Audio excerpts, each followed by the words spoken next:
इस नए सीरीज में हम गांधी जी की संपूर्ण जीवन गाथा को जानेंगे, जो गांधी जी द्वारा ही लिखित आत्मकथा सत्य के प्रयोग यानी एक्सपेरिमेंट विद ट्रूथ का सशब्द वाचन किया गया है।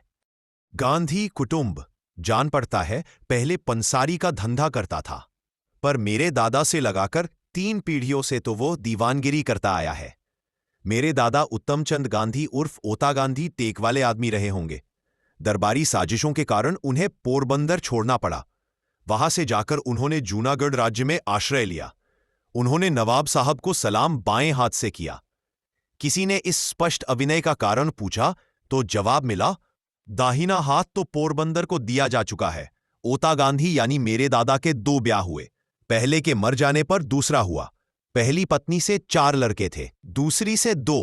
अपने बचपन को याद करते हुए यह बात मेरे ख्याल में भी नहीं आती कि ये भाई सौतेले थे। इनमें 5वें करमचंद उर्फ कबा गांधी और अंतिम तुलसीदास गांधी थे। दोनों भाइयों ने बारी बारी से पोरबंदर की दीवानगिरी की। कबा गांधी मेरे पितृदेव या पिताजी थे। पोरबंदर का प्रधानमंत्रित्व छोड़ने के बाद वो राजस्थानी कोर्ट के सभासद रहे, फिर राजकोट में और कुछ समय बीकानेर में दीवान रहे।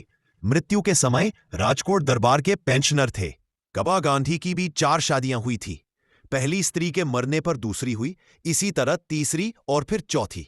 पहली 2 पत्नियों से 2 लड़कियां हुई। अंतिम पुतली बाई से 1 लड़की और 3 लड़के। सबसे छोटा मैं हूं। पिताजी कुटुंब प्रेमी, सत्यप्रिय, शूर और उदार किंतु क्रोधी थे। कुछ विषय सख्त भी रहे होंगे। उनका अंतिम विवाह 40 की उम्र के बाद हुआ था। वह रिश्वत से दूर भागते थे, इसलिए शुद्ध न्याय करते थे। उनकी यह प्रसिद्धि हमारे परिवार में और बाहर भी थी। वह राज्य के बड़े वफादार थे। एक बार नायब पॉलिटिकल एजेंट ने राजकोट के ठाकुर साहब के विषय में अपमानजनक शब्द कहे। कबा गांधी ने उसका विरोध किया। साहब खफा हो गए। कबा गांधी को माफी मांगने का हुक्म हुआ। उन्होंने माफी मांगने से इनकार किया, जिससे उन्हें कुछ घंटे हवालात में भी रहना पड़ा, पर वह डिगे नहीं। इससे अंत में साहब ने उन्हें छोड़ देने का हुक्म दिया। पिताजी को पैसे बटोरने की हवस कभी नहीं थी।